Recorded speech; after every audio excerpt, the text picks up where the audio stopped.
Hello, everyone. Happy Friday. Happy Friday to you. Look, I'm back home. Feels so good. So my apologies for being a few minutes late. I just had the weirdest experience with my tea. I know it sounds kind of crazy. I am an avid tea drinker. I do not drink coffee, never have, do not like it, have absolutely no gumption about it, but just literally don't like the taste of it. So I always drink tea, and I am very picky about my teas. I have specific type of tea strainers or whatever they're called for each and every single one of my different types of teas. And the one that I use for this particular tea, which is a Japanese fukumiku or something like, I can't remember the name right now, is a little like bamboo basket, and it was not playing nice. I know that sounds really weird, but believe it or not, apparently I just found out that they could not play nice with one another, but that's the way things go. I have been settling back in to being back home. It's been wonderful, and I am just so excited today to kind of come back, chat with you, see how you're doing, and get into this latest paper that I have prepared for us. I'm really excited about the papers that I've been finding lately, the papers, the essays. I haven't even been doing articles because the papers are so good that it's like, well, why would I do an article when I've got such great stuff to go through? So next week, just as a reminder, we will not be having plant commentary because we have the final discussion for our book, the Plant Wisdom Book Club, and the timing is pretty much the same. So either I would do right before or right after, and it just becomes a really long afternoon for me. There are some that can sit for 3 or 4 hours and do a stream for you. And as much as I love you all, I'm not one of them. I'm trying to limit. 2 hours is my limit. Then I need a break and I need to go on and do other types of things. So just reminder, in the next week, we will not do the plant consciousness commentary, but we will be doing the final discussion for 9 ways to charm a dryad. So if you are around and if you love books, I highly recommend that you come on the 29th to be part of our discussion. Even if you haven't read the book, grab it, 9 Ways to Charm a Dryad by Penny Billington. Go watch the replay in Seedling Sprouts in the book club on with Penny. We had a wonderful conversation with her. She's funny and she's really interesting, and she has this druidic way of looking at life that I found particularly inspiring. So go watch that and then come to the discussion. Read through a few of the charms. Trust me, you're going to love it. And do the charms on your own. I mean, they take time anyway, so it's totally fine. We'd love to have you with us. We also have our Creative Greenhouse coming up next week, which is fun. We're going to the Creative Greenhouse, in case you've never seen that. It's also in Seedling Sprouts. It's part of our writing group. It is where we workshop one specific piece of creative work. And in this case, we are going to be workshopping websites. So we're actually going to take member websites from our writing group, and we're going to go through them. We're going to look at them through the eyes of a creative, through the eyes of a potential client or of your audience or whatever it is. So it's going to be a really fun initiative. But that's not what you're here for right now for. We got a lot to get into because we've got a paper that I'm excited about. I just discovered this one. As you know, I've been going through and going in kind of chronological order. So, and we've made it into the 2015-16 timeframe. And I thought I had found them all the ones that were pertaining to the subject matter that we're most interested in, but there's always new ones that pop up. So this one popped up on my radar just last week. It's called Unintentional Landscapes. It is written by somebody by the name of Matthew Gandy, who we will discover who Matthew Gandy is. By the way, while I have you here, before we start with the paper, last week we talked about, was it last week? No, the week before, excuse me, 2 weeks ago. Go back through into Sprout discussions inside of the Naturally Conscious community, and you will see all the replays of the live commentary. So these live streams are all there for you to watch whenever you want. Anyways, 2 weeks ago, we did a political voice for plants. It was this Brian Lau piece. I discovered that Brian Lau actually did a TEDx talk. So I'll go back and I'll update the link, or you can just look him up, Political Voice for Plants, or a proposal, I think is what he called it. And you can go back and check out, actually, wait a minute, I just realized I have it up for you. So let me share my screen and you can look at that. Hold on one second. I haven't watched it yet, I'll be honest. It's on my to-do list of things to do, but I can share it with you so that you can see it. Share my screen. This is the one I want.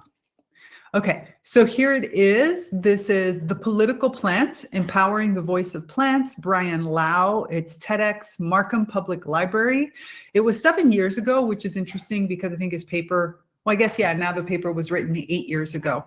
So I'm very curious because there is sort of this what's the right word I'm looking for? Gotcha at the very end of his talk. So I'm curious as to, I mean, at the end of the paper. So I'm curious as to how he did it in the middle of as a context of a TEDx. But anyways, I'm excited to watch this and to see how it goes. It's really interesting because this is under TEDx Talks and it got very few views, 486 views. Isn't that amazing?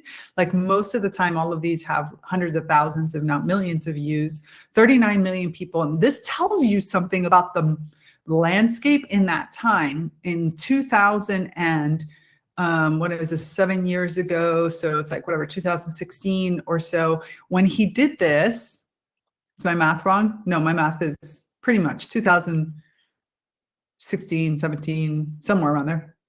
When he did this, it only got 486 views. So I found that to be a bit strange. Let's say, I'll just use the word strange, but maybe it's not strange for the time. Who knows? Okay, so instead, let's just dive into what we're talking about today. We are going to be talking, let me share this part of my screen. And where's my window? All right, here we go. So this is in the world of landscapes. Now, you know that I tend to be pretty extravagant, eccentric. I kind of want to be eccentric at some point. I really want to be considered eccentric. I feel like eccentric would be an amazing compliment to, you know, who I want to become. I'm straining my tea, my bamboo error. See, here it is. My little bamboo cut. So I want to be eccentric in my, you know, as I continue on in life, let's just say it that way. So I tend to pull from a wide range of different areas because I feel like if we're going to continue this conversation in a way that doesn't silo us into the old paradigms that we have historically been stuck in, we need to pull from not just the world of critical plant sciences or the world of, you know, plant biology or botany or any of those areas. And you've seen me, and we've talked about various papers and essays and theses and other things that already start to go in. Like I said, 2 weeks ago, we went into the realm of communications. And before that, we were in the realm of law and legal society. And here we're now into urban landscaping. Landscaping is a huge part of our world, right? If you live in a house, you most likely have had some form of landscaping, conscious or unconscious. If you go into any kind of urban space, everything is manicured and landscaped. Our eye has been trained now. The way we as humans have been trained is to think of things as clean is sanitary. This is an interesting thing that I really discovered here in Dominher because I hadn't thought about it.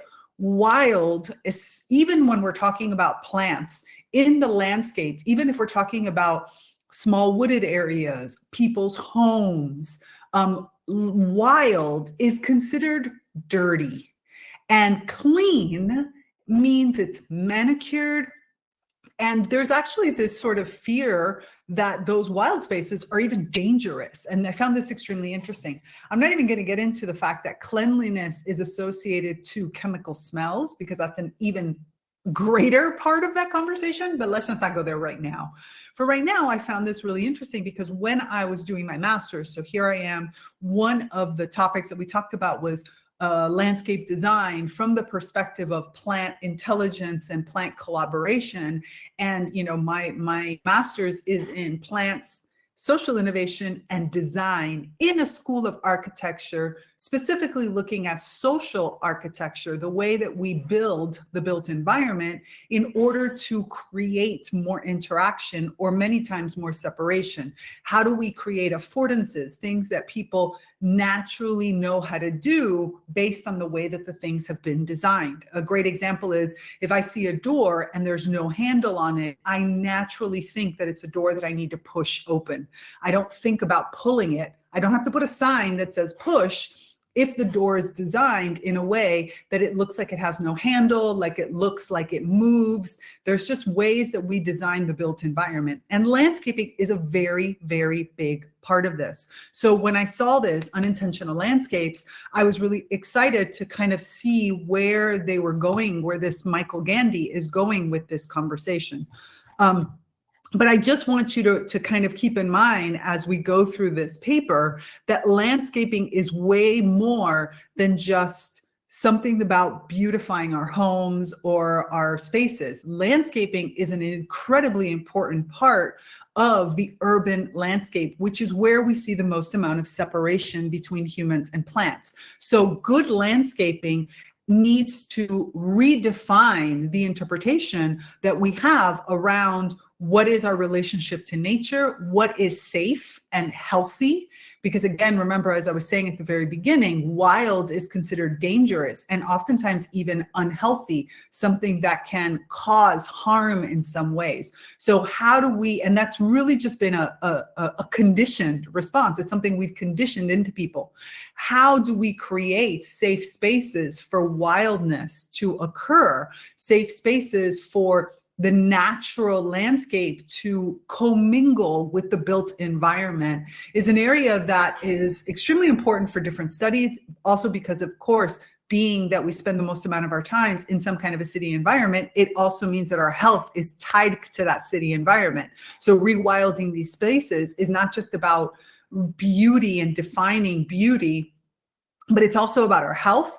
It is about redefining beauty even when it comes to people. Manicured spaces means manicured people. And then the idea that wild or eccentric, as I want to be known, can be something hurtful or bad. There are lots of different pieces that connect in when we start to look at the landscape space. So I'm really curious as to where this person is going. Michael Gandy, as it says right here, is from the Department of Geography at the University of Cambridge in the Cambridge, UK. This is about landscape. Look at the keywords, how interesting. Landscape, wastelands, wastelands. Anything that is not manicured is often referred to as a wasteland. Terrain vague, so vague terrain, a terrain that is not associated to anything. Urban ecology, so these are important aspects. This is a paper from May of 2016. And so, yeah, let's just get into it. Let's see where we go with this. I'm excited to see. Okay, the presence of so the abstract is where we always start. The presence of unintentional landscapes invites reflection on the difficulties of defining marginal and interstitial, I love papers for the words that they have. If you've ever wanting to expand your vocabulary into sort of obscure but yet really enticing words, and you want to practice your movement of your mouth to be able to fluidly speak these, I highly recommend reading papers. Papers they have tons of them. So it's a great, great place to start. Okay, sorry, I stopped halfway through my sentences, so let me go back. The presence of unintentional landscapes invites reflection on the difficulties in defining marginal and interstitial spaces, or indeed the concept of landscape itself. In some cases, so-called wastelands or terrain vague, so vague terrains, have been appropriated as spaces of adventure, creativity, and or discovery. Okay, wild, wasteland, dangerous, adventure. Interesting if you think about these words. Wasteland, negative connotation, right? A little Mad Maxy type thing. When you look at wild, depends on who you are. Some people will see wild as exciting. Other people will see wild as like, ooh, dangerous, right? Adventure. If you're thinking like a pirate, I want to watch it, but I don't want to be the pirates. So this already starts to move things, just the concept of these wasteland or these areas that have been non-landscaped consciously or deliberately. Let's not use consciously in this case, deliberately. In other cases, these anomalous spaces have been the focus of anxiety or disdain. See, this is what I was talking about, or simply erased on account of their putative emptiness to make way for more lucrative forms of land use. And that's the other piece of it. These are wastelands, which means they're useless. This concept of anything that's just been left to be wild is probably not useful in any way. In recent years, however, fragments of spontaneous nature have been incorporated into landscape design or even mimicked through the adoption of wasteland aesthetic. Marginal spaces appear to transcend existing Eurocentric circuits of landscape discourse by offering multiple meanings of manifestations. Indeed, the cultural and scientific interest in these spaces lies precisely in their complexity and uncertainty. And I would say also that here is the cultural value that we can add. In the sense of scientific interest is pretty understandable, right? Wild spaces allows other species to come in, re-speciation inside of urban environments, from bees to insects to small animals of some sorts. You have things like beavers that are being reintroduced. You have all kinds of different types of bees. You have many different other pollinators. There's a lot of positive aspects. I met somebody when I was doing a biomimicry course. I met somebody who had spent the last 7 years of his life studying urban ants. That was what he did his PhD on. It was all about urban ants. And he was telling me the importance of urban ants and where urban ants fit into the landscape. What do they have to do with food? What are the kinds of habitats that are more appropriate for them in order for them to actually be contributors to the urban landscape, as opposed to some species that actually is detrimental. In other words, we don't, in a forest, if a log falls, if a tree falls and becomes a log, in the sense of the tree kind of is down and yet he becomes food for other species, becomes home for other species. In an urban environment, those types of trees or other kinds of plants that maybe are in decaying mode get removed. So therefore decomposers and different species that are there in order to transform those decaying objects no longer have food or habitat in which to live in which to feed in. And this becomes a big problem, because then they go looking for things like our wasted food, and we have other pieces and we have other problems that come from that. So in reality, if we were to think of our urban landscapes with some more wildness in mind, we would create much better ecosystems that are actually healthier and have more natural services built into them, ecosystem services, that therefore we wouldn't need to put artificial means in order to do this. Hopefully that all made sense, because there was a lot in there. Okay. So what is there in these theoretically empty spaces? What phenomenon have been judged too vague or complex for cartographic representation? And this is a quote by Philippe Facette on Livre Blanc. I actually don't know who this is, and the footnote is not on this page. I have to find it somewhere. I'll find it. In this article, I want to consider spaces that are not ordinarily regarded as landscapes. These alternative spaces might include a flower-rich vacant lot or an overgrown roadside verge. Or at a large scale, we might encounter an abandoned industrial installation, the vivid green foliage contrasting with the deep red colorization of rusting metal structures. And let's be honest, isn't that beautiful? I mean, how many times have we seen like abandoned building with all of this green growing through it, like reconquering the landscape, and you're like, wow, isn't that beautiful? I just Unfortunately, my photo didn't come out. I was so bummed, but I took a photo with a small plant that I was talking with. That key was growing on the top of a castle that was built in the south of Italy. I don't know, I can't remember the year.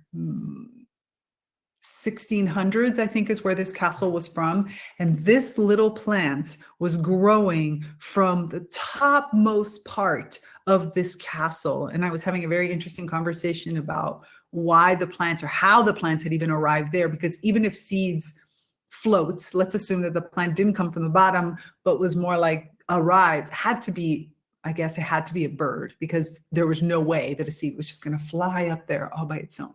But Key was very interesting, was just telling me about, perseverance and the elements and different aspects. It was a very cool conversation. There has certainly been a tension between the pages of this journal, the journal that what journal are we in? Hold on. Landscape Research. That's the journal that we're in. Okay, sorry. There has certainly been tension in the pages of this journal concerning not just what landscape is, but also what landscape is for. There is a recurring sense that landscape should be useful, or at least perform some kind of identifiable cultural, social, or even psychological role. Where is he putting his footnotes? Did he put his footnotes all at the end? Some of these footnotes I want to read. Hold on. I want to see where the footnotes are. He puts the footnotes all the way at the bottom. I've never seen that. Usually, notes. There we go. Okay, so that's the first one. Recent article in Landscape Research that explores the significance of wastelands or interstitial space as a focus for analysis or critical interventions, including blah, blah, blah, blah, blah. Okay, it's just another paper. I'm not going to go read that right now. Sorry. Back up to, where is it? Okay. We're right here in the middle of the page. Yet on what terms are landscapes to be defined, and what analytical tools might enable us to open up the question of landscape to a wider range of voices and perspectives? I wonder if by voices, he's hopefully including the voice of the plants themselves. That's what I'm hoping. Drawing on recent reflections over the meaning of urban nature, ranging from the botanical microcosms of the sidewalk to the metabolic dynamics of urban space, I want to explore what we might characterize as the constitutive, see what I'm talking about big words, constitutive outside to the conventional understanding of landscape. In other words, what are we to make of any putative distinction between landscape and non-landscape? It's a question for you to answer. What are we to make of that? I like my mug. I'm kind of getting a few really nice mugs. This is not the mug I would drink this tea in, by the way. I don't know why I made this tea in this mug. It was an experiment. I have a mug that is specifically for green tea that I very much enjoy. This is more of an herbal tea mug. I told you I was particular about my teas. This is more herbal tea, but yeah, it's just what happened right now. Okay. And I, of course, keep losing my place. Oh, and how is any space that is conceptually and framed as a landscape relating to its constituent cultural, historical, and material elements? I am especially interested in cultural and scientific disclosures that appear to work against the grain in relation to more narrowly utilitarian approaches to marginal spaces. The idea of landscape is presented as a series of intersecting material and conceptual terrains that can promote wider reflection on the meaning of spatial ambiguity, complexity, and multiplicity. I like the idea of spatial ambiguity. I think this is a really great and important term, because I think ambiguity in general is something that we as humans don't allow ourselves to sit in enough. It would be really beautiful if we gave ourselves the permission to sit inside of ambiguity and see what comes from it, rather than trying to push our way out of ambiguity and into reasoning. Because when we're stuck in ambiguity for a while, and even stuck in ambiguity sounds negative, but when we're in ambiguity for a prolonged period of time, the definitions that we currently have on so many things start to melt away, and we give ourselves permission to embody from the inside out new definitions. So ambiguity is a really beautiful space to be used, obviously with caution, to not get stuck always in ambiguity, but the balance or the flow. I've been talking about it lately, how I'm kind of getting out of the word balance nowadays because it feels too static. But the flow between ambiguity and action, between ambiguity and clarity, I think is really powerful, and we need to learn how to embrace it more. And a good landscape should do that. Right now, it tends to be only utilitarian flow, like utilitarian movement. It would be nice to have those spaces of contemplation, but not just contemplation in that this is a beautiful landscape all put together and I can contemplate because it, inspires me, but also the awe that comes from the unimaginable that happens when you allow natural spaces to sort of grow in their own wild characteristics. Kind of like the difference if you were to think about it from a Zen garden, which is beautiful and has all this space for meditation and clarity because the garden themselves, or like all the elements of the gardens themselves are there in their perfect places, versus, I don't know, when you sit around and you look at a total wild space in front of you, like right now I have a view of a giant forest that's growing in front of me, and that forest has no rhyme or reason or order, and so there's no rigidity in my thoughts, there's no rigidity in my movement. I think there's a really big, beautiful space and opportunity for us to embrace some of that in our urban spaces, to get people out of this mentality of like go, go, go, solve, create, this. An unintentional landscape can be defined as an aesthetic encounter with nature that has not been purposely created. It is a space that has nonetheless undergone some form of sensory enfrainment.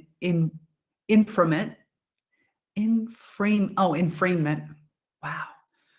You get to hear how bad I read sometimes. Sensory enfrainment, perhaps only momentarily as a focus of attention. It is not necessarily a space associated with visual delight or even disorientation in a narrowly aesthetic sense, but something much less easy to categorize or define. My favorite. In an urban context, this might include an array of spontaneous spaces of nature that hold cultural or scientific interest as part of an explicitly counter-utilitarian discourse, even if such spaces can be designed as a putative role in terms of ecological services or as a vernacular form of public space. These sites seem to exemplify the Zweichenstadt phenomenon that the German architect Sir Thomas Sieverts first used in the 1990s to describe a proliferation of spaces that lie outside conventional urban topologies and typologies. In many cases, let's bring this up so I can see it better. In many cases, these are hitherto unnoticed or overlooked spaces that has nevertheless been transformed into a focus of interest. In so many cases of these types of things is that you have a space that starts to take over itself. So the space is the plants start to create on their own, so can really move into the space in whatever feels right. And then humans come afterwards and they're like, wow, look how amazing. And they delimitate the space to leave the plants to have their own encounters without having to properly define, trim, prune, cut, shape, and all those other things that become a little exaggerated in the human world because we do it to ourselves. This is why most people, inadvertently without realizing it, think that straight hair is more beautiful than curly hair. They like the idea of curly hair, but curly hair is wild and uncontrollable. And therefore, if you look at especially powerful Black women, they most likely will have, if they come from a certain generation, this is changing now, will have straightened their hair. If you look at famous actors, when they do films, if they have their hair curly, it's because they're in the phase of, I'm a vagabond, I'm in the rags phase. And then when they go to riches, they straighten their hair and make themselves all beautiful looking with straight hair. Because wild is scary. Wild is scary.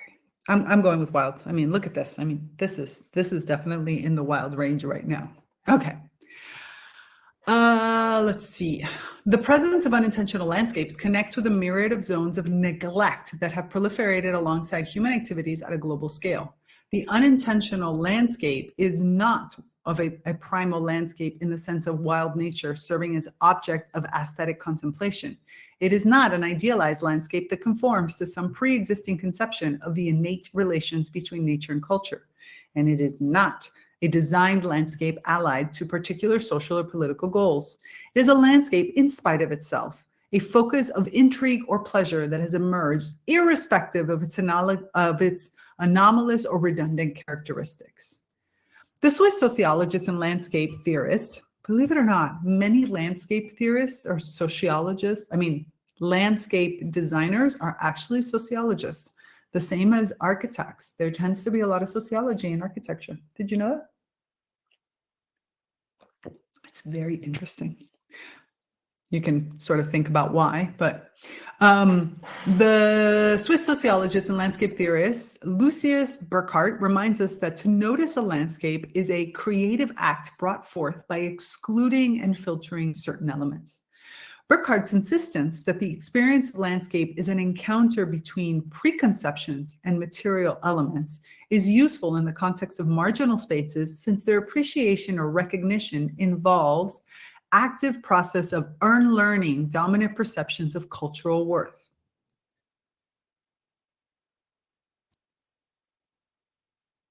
Unlearning dominant perceptions of cultural worth. I really like that phrase.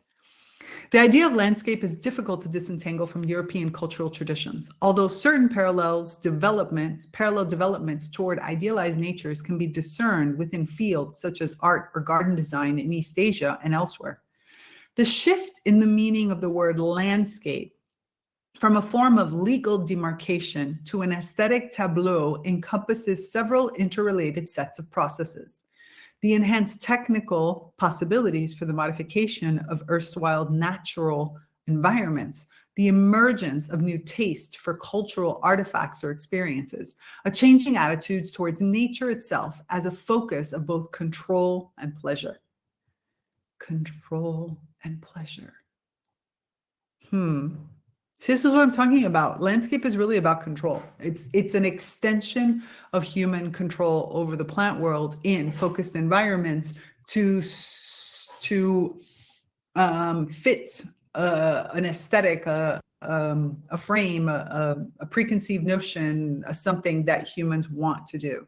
So the whole idea of wild spaces is actually the antithesis to the word to landscape in and of itself. A recurring theme for the study of landscape is the relationship between aesthetic experience and the modification of nature and the exercise of power. And that sentence says it all. The geographer Dennis Cosgrove, for example, sought to uncover the ideological significance of landscape in order to trace the interrelationships between aesthetic representations of nature and the social production of space. In the preface to the second edition of his influential book, Social Formation and Symbolic Landscape, however, Cosgrove acknowledged the impact universality of the human subject lurking within his earlier neo-Marxism analysis. The initial wave of critical writing on landscape had yet to engage with the challenge of feminist or post-colonial insights. Sorry, I have to, whenever they start bringing in post-colonial, colonial, feminist, I always have to take a minute to sort of reorient the discussion, because to be really honest, they're not terms that I regularly use in my vernacular. I think in part because I am an immigrant to a certain extent. My parents are Cuban. I grew up in a Cuban environment. I grew up in a place where we had two cultures growing simultaneously and completely. So for me, I naturally recognize myself as Cuban American. And therefore, and now I live in another foreign country of which I am a citizen, of which I'm connected to, which is Italian. So post-colonialism in and of itself in Miami was not exactly present in our community, because even though Cubans were the minority, we were the majority. And once other South Americans started to come in, they sort of rode that wave. but I do know that, of course, that I'll like that kind of attitude still exists very much because of the Haitian community there. Anyways, all of this to say, which I'm not going to get into a side rant because I could, that they're just like, I have to stop and think about where it fits into the discussion. So that's so you know why I did a pause. Not that you really care. I mean, you're here for the other stuff. The question of subalterity. Okay, sorry. I am looking up. If you know the definition of that word, you let me know. But I am being honest with you when I say I can think about what it means.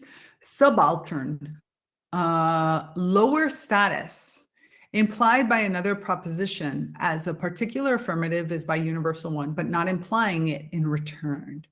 A lower status. Did you know that? That's subalterity. No, subalterity. Wow, that was a hard one for me. The question of subalterity, for example, posed challenges for cultural Marxism a la Raymond Williams, while the feminist critique of ocular centrism extended our understanding of an embodied experience of space and its cultural and historical significance beyond the existing phenomenological literature. Wow, it's good that I'm not embarrassed when I stumble over words. The Marxist challenge to formalism in art history and other fields would in turn develop into a more polyvalent theoretical terrain, within which the ontological status of the human subject could no longer be taken for granted. Now, you try to use that sentence in anything other than a paper, just so you know. In parallel line of critical reflection, the architectural historian Antoine Picon has sought to decenter the idea of landscape from a narrow conception of aesthetic pleasure through his response to anxious landscapes based on observations of the transitional zone between New York City and its sprawling post-industrial hinterland. Picon's interest in contemporary ruins traces a cultural lineage to the unsettling aesthetics of the sublime and its extension into the technological landscapes of modernity. These are spaces in which the scale of human artifice, whether active or moribund, supplants that of geological and meteorological phenomena and other facets of nature in a conventional sense of the term, notwithstanding the ever closer entanglement of nature and culture under modernity. It is a troubling landscape where wild grasses exist only between strips of asphalt, where abandoned warehouses and rusty carcasses replace Pussinesque ruins. In a similar vein, the British writer, and I agree with this, by the way, that wild grasses exist only between strips of asphalt and abandoned warehouses is really sad. And this really talks about the idea of really the idea of landscape from that we have narrowed landscape down to aesthetic pleasures because other types of wild landscapes, which is what we keep saying, what I keep saying to you is other forms of wild landscapes are disturbing to people. They bring up anxiety. They bring up those parts of yourself. They trigger, and I think this is this is my opinion, they trigger that plantness within you, those states of unrest in a positive way, but we're not used to seeing those states of unrest in a positive light. So therefore that trigger can be really, really difficult for many people. And that's where the anxiety comes from, because rather than front it, rather than deal with it, rather than work through it and work with it, which can be extremely powerful for you to kind of use that plantness, that non-humanness, those aspects of yourself that are different perceptions and expansions of senses and all these other pieces. Instead, what it does is bring that feeling of ambiguity, of unrest, of difficulty, and that's where people get stuck. It's a shame. It really is a shame. But in a similar vein, the British writer James Lasdun, in his tale of fractured identity in The Horned Man, recounts the academic protagonist's journey between Manhattan and the upstate liberal arts college where he works. I sat by myself in one of the reversible plastic seats, crouched down and gazing out the window at the poisoned creek oozing along past the crumbling habitations that line the track. I wondered what it was that so fascinated me about this spent landscape. Ugly as it was, it had something compelling about it, a strange fallen beauty that held one's gaze in spite of one's horror. I like this. I like this a lot because I think the fact that he used the word beauty in the middle of this, and the fact that he associated this fallenness, this spent, this wasted, this even polluted in this particular case with beauty was a movement, was this understanding that the macabre or the different doesn't necessarily have to be something that pushes us away, but instead it is a reflection of certain parts of ourselves and therefore can have a beauty around that. Not the pollution part, by the way, but that's connected to last week, like not the pollution part. I used the word pollution, ignore that. From these spent landscapes, there is a distinctive chromatic dimension that is reflected in the cinematic encounters, such as the industrial wastelands of Ravenna and Michelangelo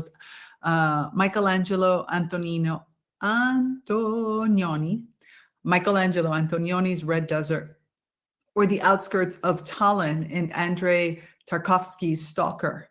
The aesthetics of toxicity range from iridescent puddles of oily water and vivid fragments of plastic to clumps of rust-colored vegetation that can withstand the high levels of soil contamination.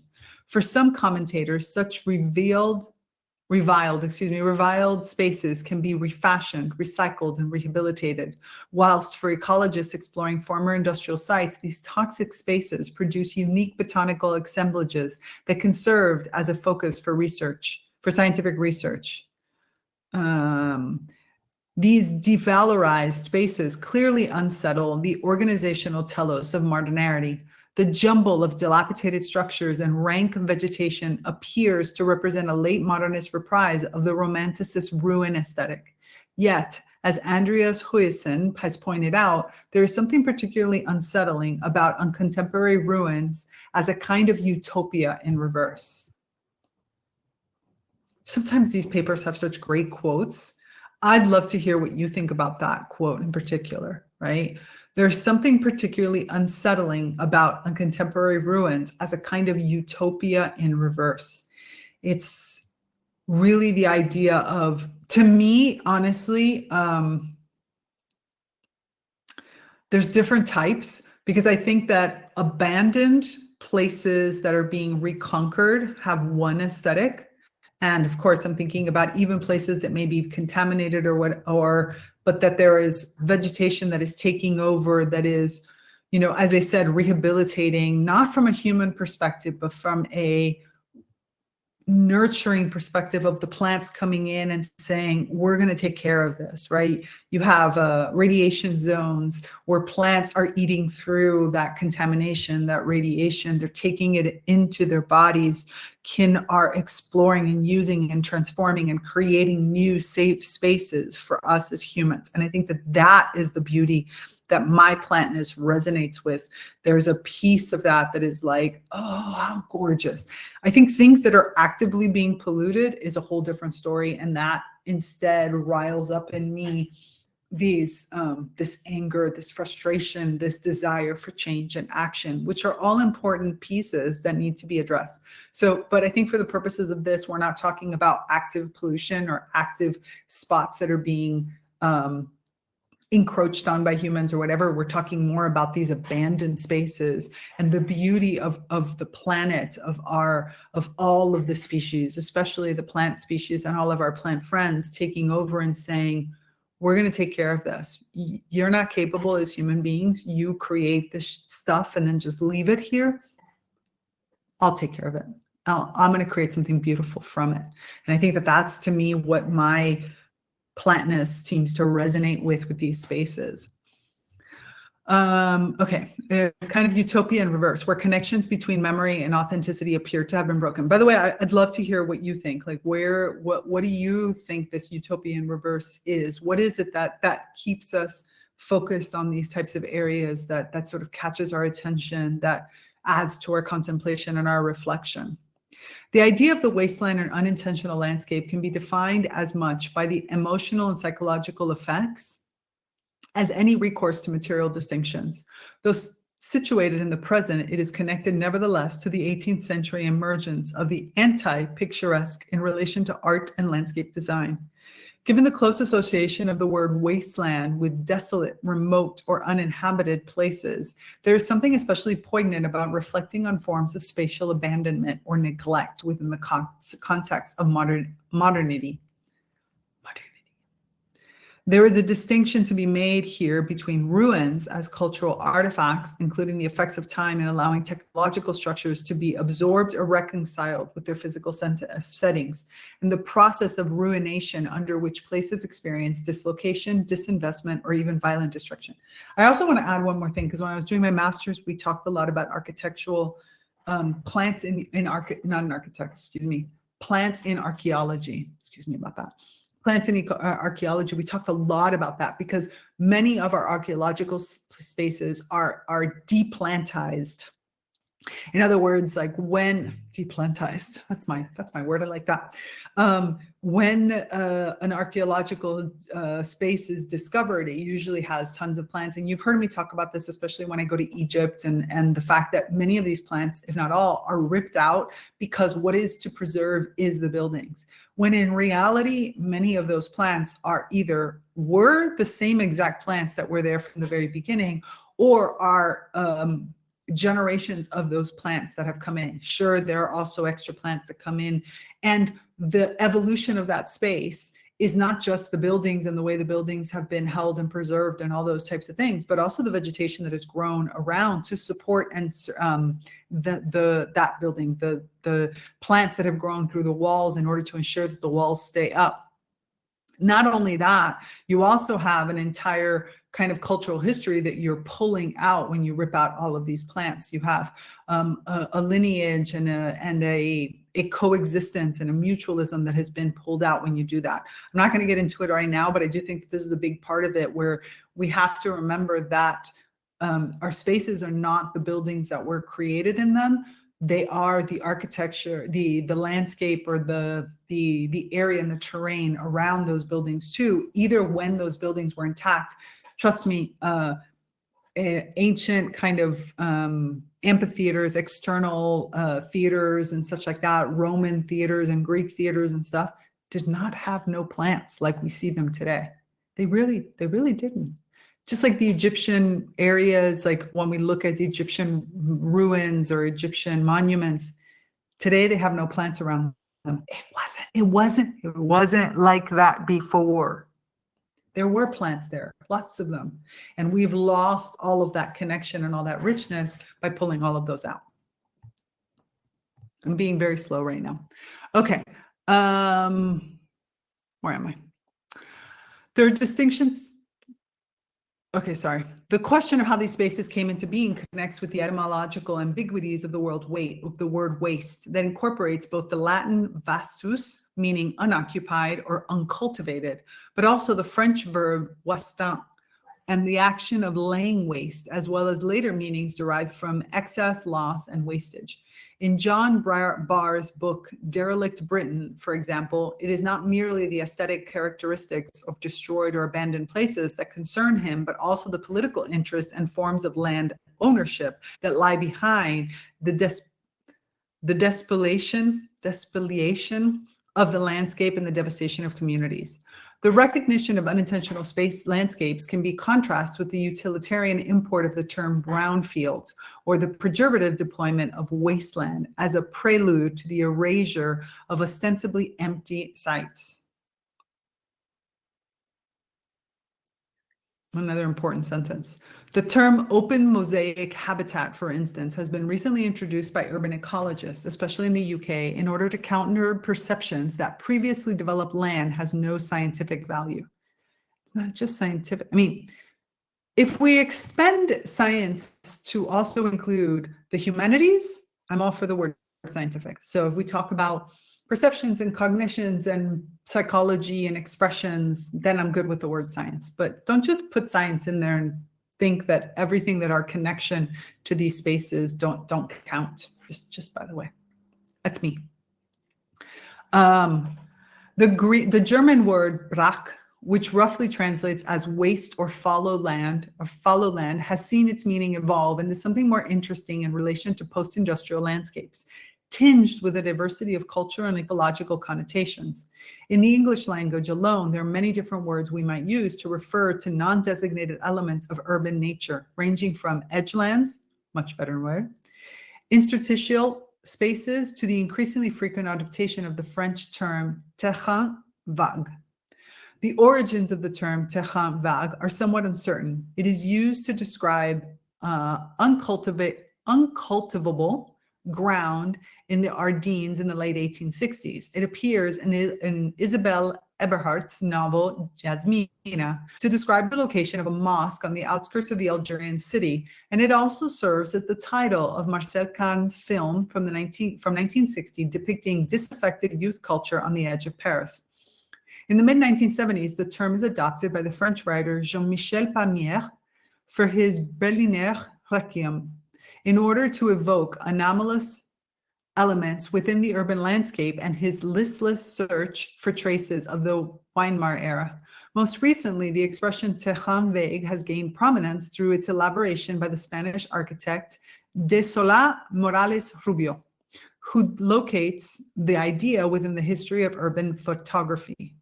Empty, abandoned spaces in which a series of occurrences have taken place seems to subjugate the eye of the urban photographer. Such urban space, which I denote by the French expression terrain vague, assumes the status of fascination, the most solvent sign with which to indicate what cities are and our experience of them. Fascination. I wonder if in this case he's using fascination when he also means awe. What do you think? Is he also fascination and awe the same in this particular case? Or are they different? And if so, what does that mean? The term vague is deployed on account of its triple significance as wave, vacant, and vague. Unincorporated margins, interior islands void of activity, oversights. These areas are simply uninhabited, unsafe. Remember, I said it from the beginning. I was waiting for it to show up in this paper. We think of these areas as unsafe, wild, unsafe, unproductive. Wild is unproductive. I'm with you on that, man. It's unproductive in the traditional sense of the word productive. In short, they are foreign to the urban system, mentally exterior in the physical interior of the city. Its negative image as much a critique as a possible alternative. And then a few paragraphs later, we find a crucial sentence that seems to capture the essence of terrain vague as a riposte to utilitarianism. When architecture and human design project their desire onto a vacant space, a terrain vague, they seem incapable of doing anything other than introducing violent transformations, changing estrangement into citizenship, and striving at all costs to dissolve the uncontaminated magic of the obsolete in the realism of efficiency. Efficacy, not efficiency. A realism of efficacy.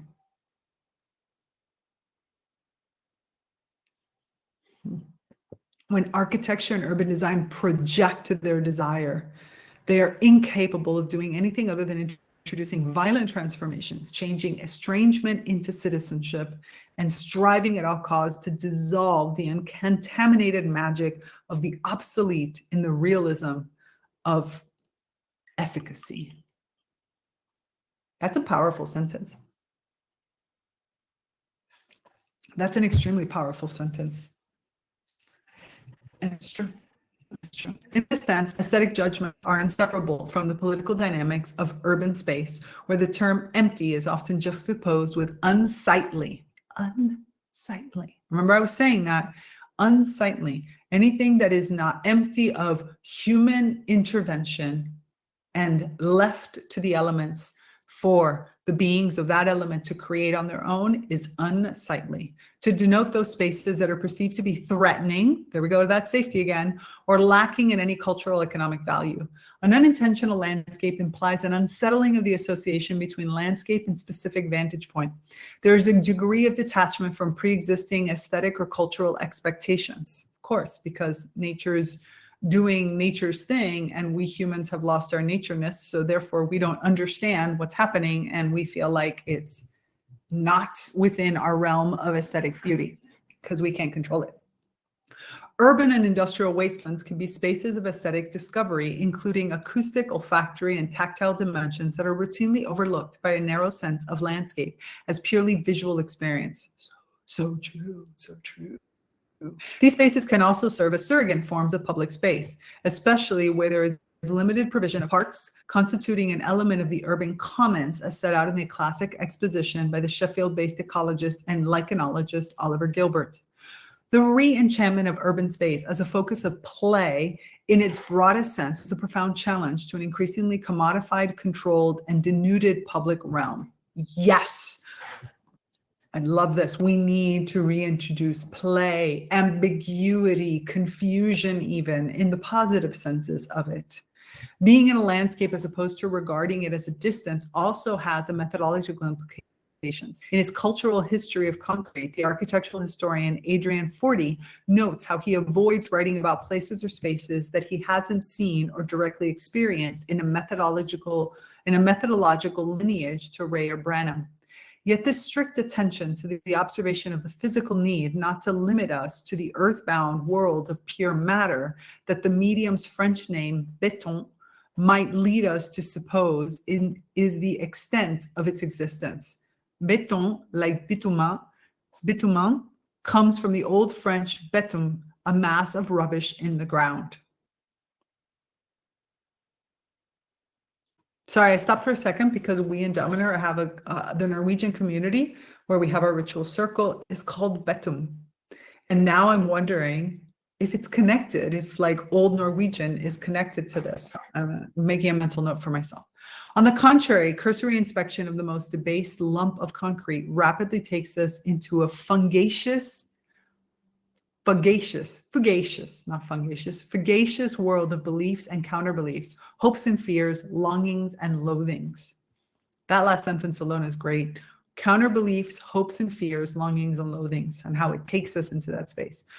Forty's focus on the material characteristics of space can be extended into the effects of weathering, along with the presence of lichens, mold, and other living elements.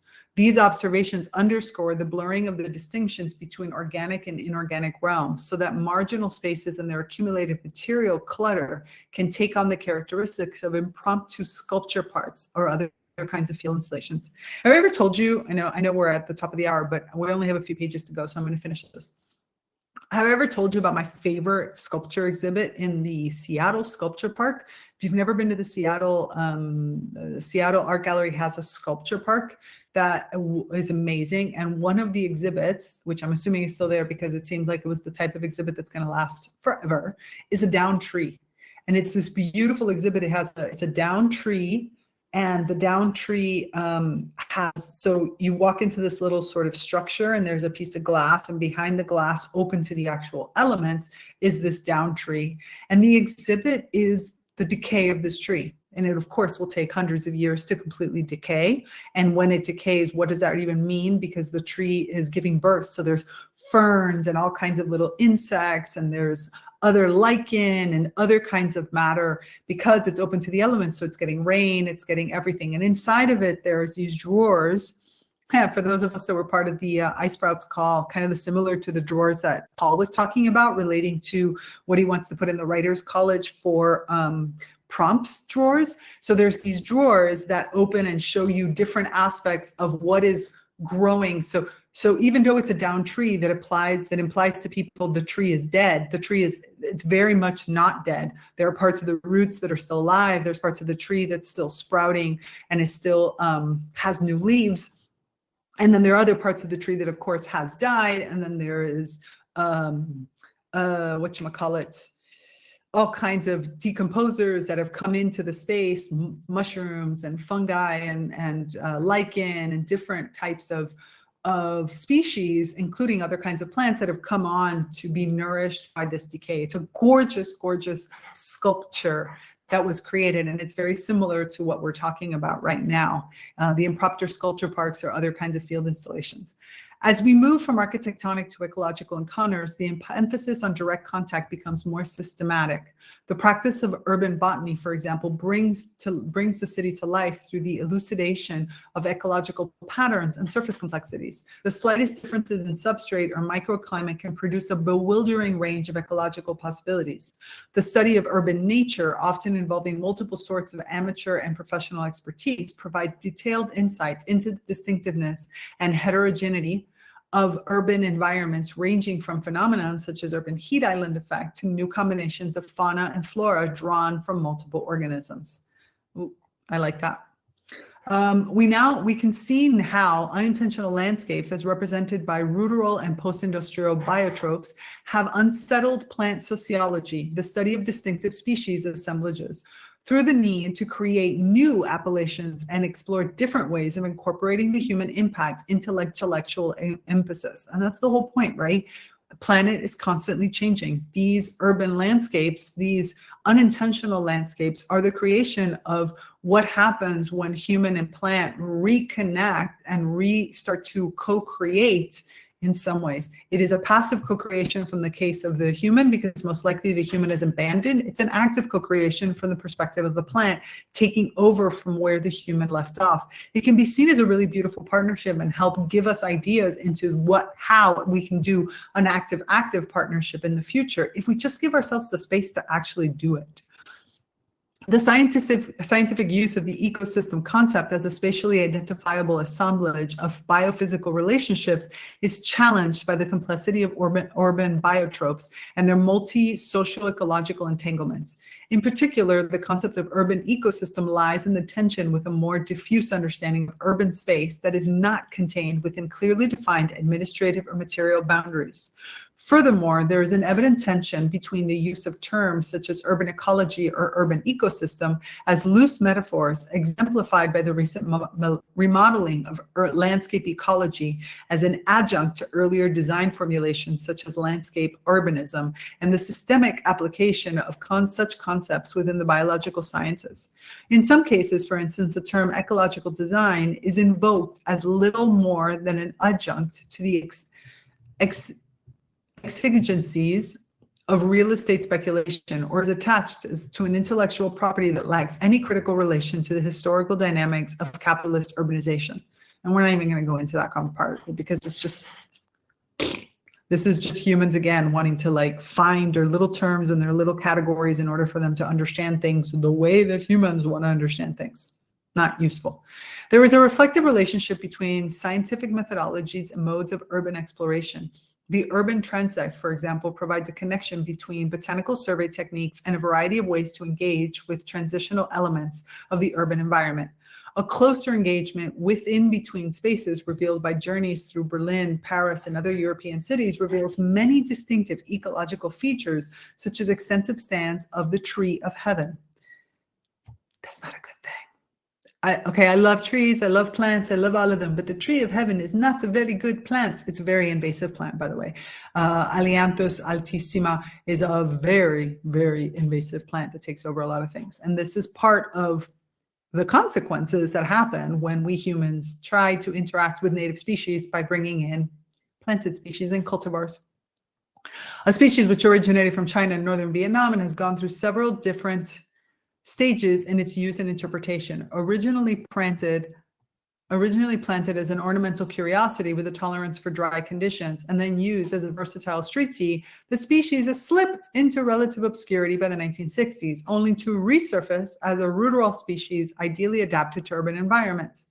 Variously characterized as an invasive weed, it's very much invasive, it's very, very invasive, or symbol of cosmopolitan ecology, the tree of heaven illustrates the ideological ambiguity of invasiveness in an urban context, since the environmental characteristics of cities and their flora and fauna are often very different to that of other types of cultural landscapes.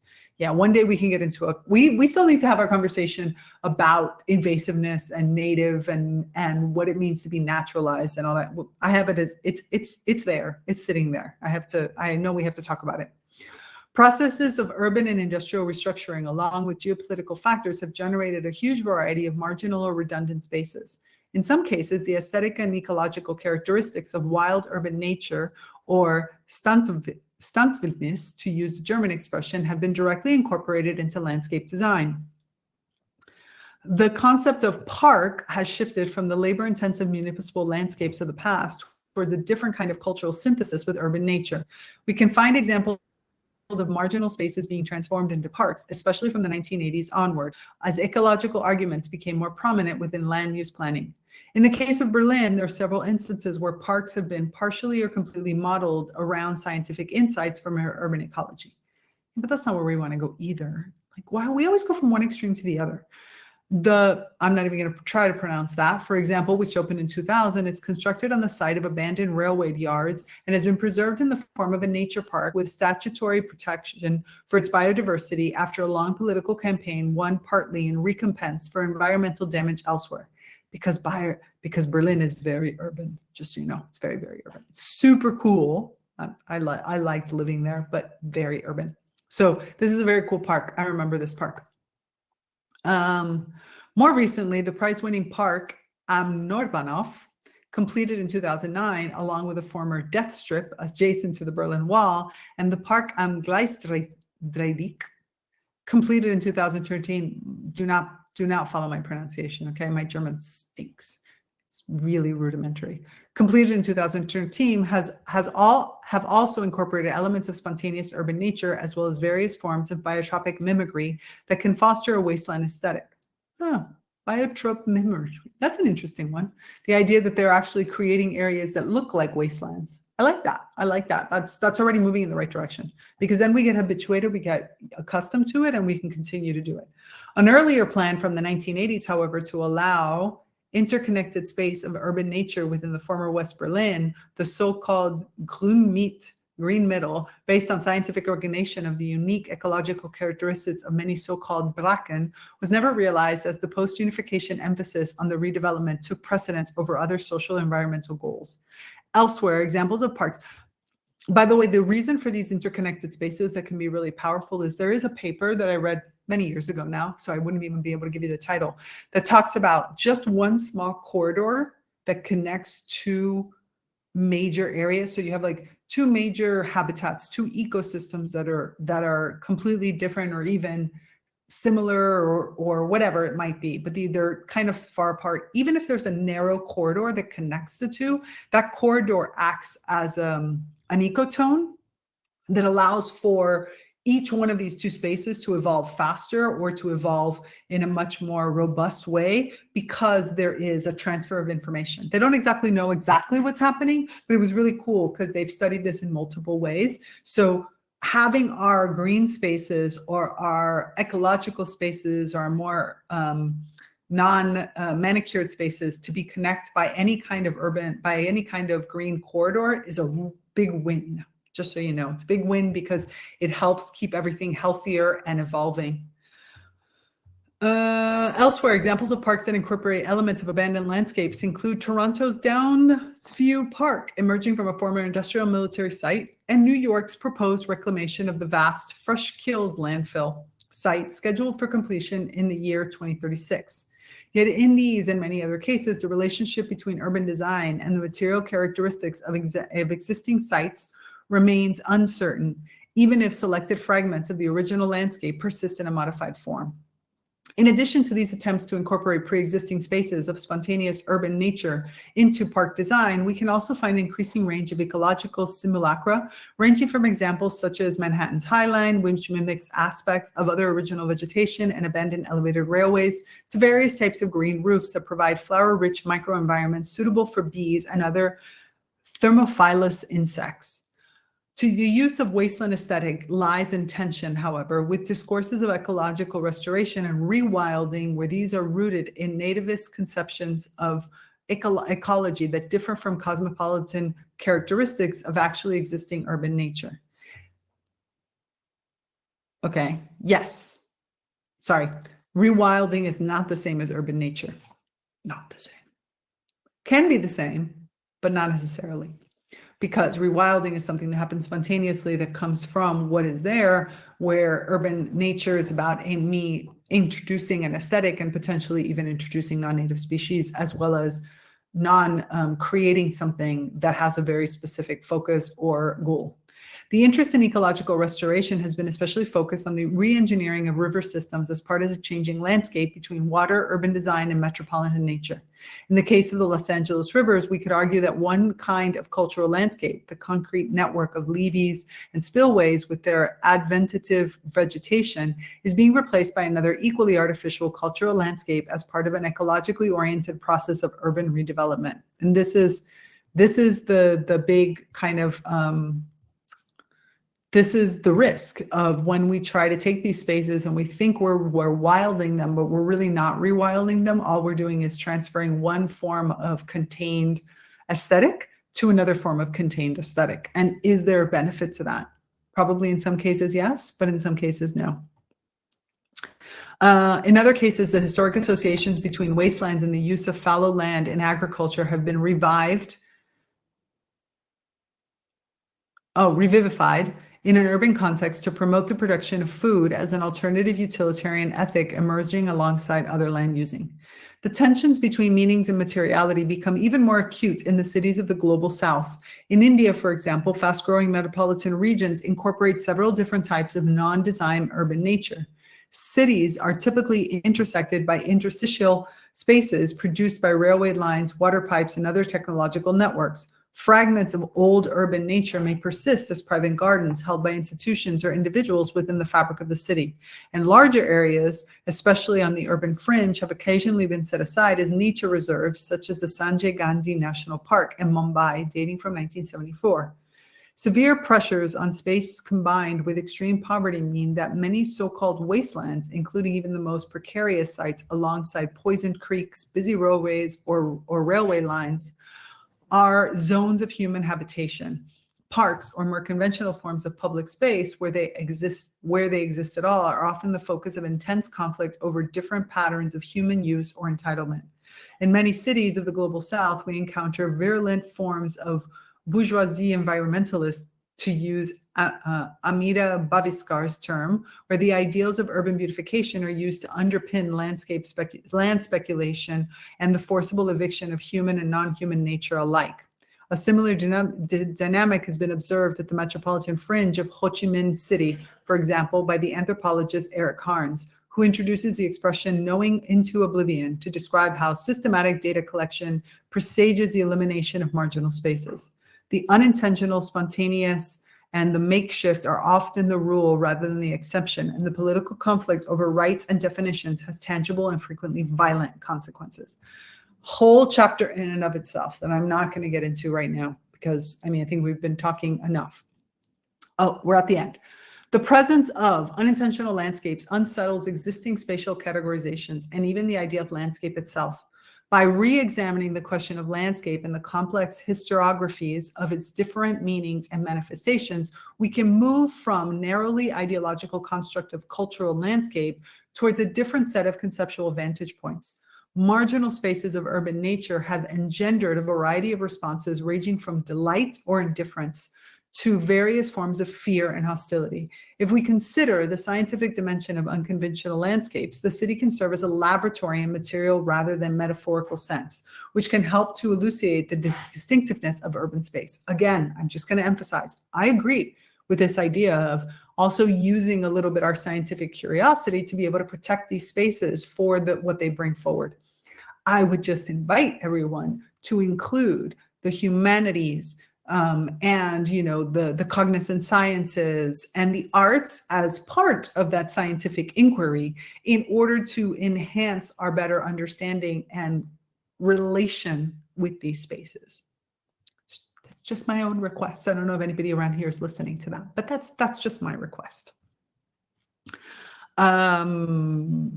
The different forms of urban vegetation glimpsed from a moving train, for example, comprise a rich tapestry of cultural and ecological history. But these are never landscapes without human presence or meaning. Just as the wilderness ethic has tended to erase cultural historical dimensions to wild nature, so we find that some of the most romanticist or rarefied responses to urban wilderness or the abandoned spaces of modernity tend to overlook the full complexity of their human interactions, both in the past and the present. If our analytical starting point for marginal spaces is reframed in relation to a closer engagement with spontaneous traces of nature and their social and cultural significance, this can serve as a basis from which to develop a wider terrain of critical reflection over the concept of landscape itself. And I think this is a really beautiful way for him to end this, because, right, our starting point in this case is not to, in the case of what this particular paper is trying to say, it's not about just saying, okay, we're just going to leave everything wild completely, because that also